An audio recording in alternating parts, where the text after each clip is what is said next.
Okay, Yemenite soup. This is like, I love this dish because it is like the ultimate chunky soup. Rustic, wholesome. You just can't go wrong with this soup. I absolutely love it. So, all you do, the best pan is like a really big, heavy cast iron pan, which I love to use. Chuck in some extra virgin olive oil. Can you do some chopping for me? Absolutely. Since you picked me up, you got me doing really finite little chops. I want you to go big and chunky here. Big and bold. Okay, big and bold, big and bold. So like big chunks of carrot. These again, big potatoes. So just half these.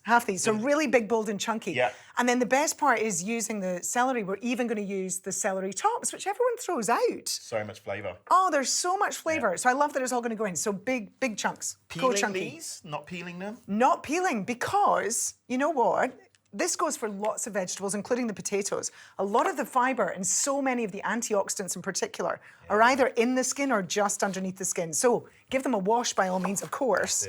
But yeah, leave the skins on. Breaks my heart when I see people peeling things like that. Yeah.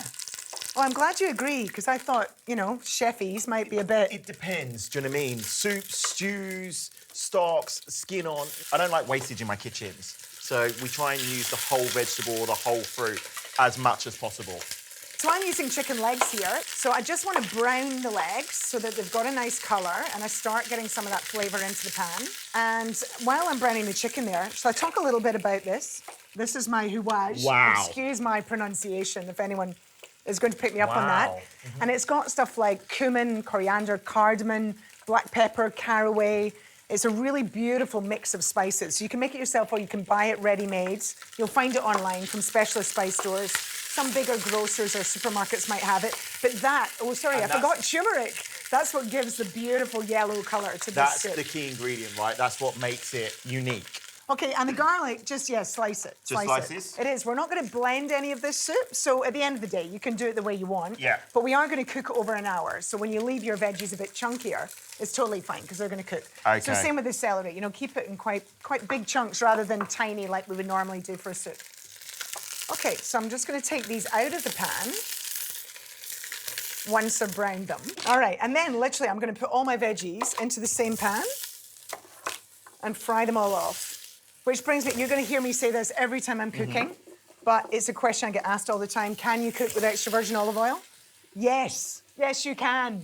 You should. The oil is well protected. The polyphenols in that oil protect the oil as it heats and cooks, so you get all the goodness of the oil, and you get the flavour into this. And in goes our beautiful spice mix, the hawayej. You smell it, don't you? The fragrance is amazing. And I'm going to pop in. I hope my pan's big enough here. See, this is a real insight into my cooking. I start off with trying to cook for 4 people, and I always end up cooking for the street. I don't know. It was just the way I was brought up. My mum would always just, you know, be prepared in case extra people came for dinner. I think anyone who enjoys cooking and enjoys food, we always cook too much. It's just, it's part of us, right? You want people to eat your food, taste your food, and make friends with your neighbours. That's what I do. Exactly. Always be prepared and ready for extra people.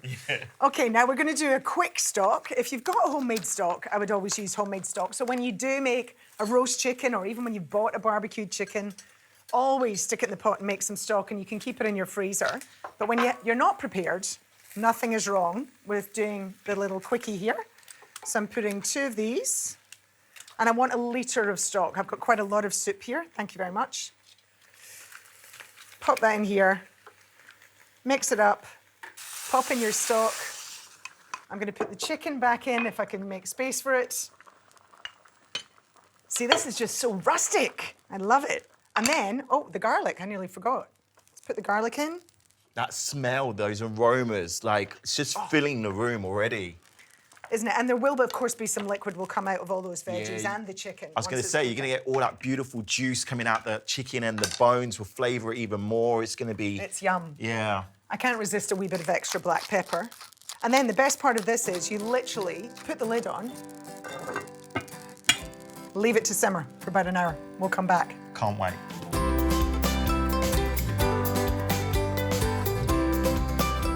So our soup's been bubbling away for about about an hour. Don't worry if it's longer. Do you know the other really great thing about this soup is it gets better. Yeah. The next day it's even more amazing. And then, you know, you can keep it going. Just add more water, more stock, put in a few fresh veggies, you know, you can basically do what you like. So I'm just gonna plate it up, put a few of the chunky veg in. And look, if you don't want it to be quite so rustic, because you've got to pick that bone up and gnaw some meat off it, you know, you can slice off all the meat and just shred it through. Give me the bone, Joe, give me the bone. I agree. Don't you agree that meat's better cooked on the bone? Yeah. See that beautiful yellow? That's the Gorgeous. turmeric, that colour. Anti-inflammatory, amazing soup. It really is like a meal in a bowl, this. Fresh coriander on the top. That's it. Smells amazing. Shall we taste? Yes, please. Go for it. I'm keen to know what you think. The colour of that broth, beautiful. What do you reckon? Good? Beautiful. Yum. Really nice. Great. Oh. Did it. Success. So there we've got it, our Yemenite soup. This is like the ultimate rustic soup. It's got the protein from the chicken there, it's got slow-release carbs from your potatoes and all the veggies, and the special ingredient is that Middle Eastern spice mix from Yemen. It's absolutely beautiful. Enjoy it.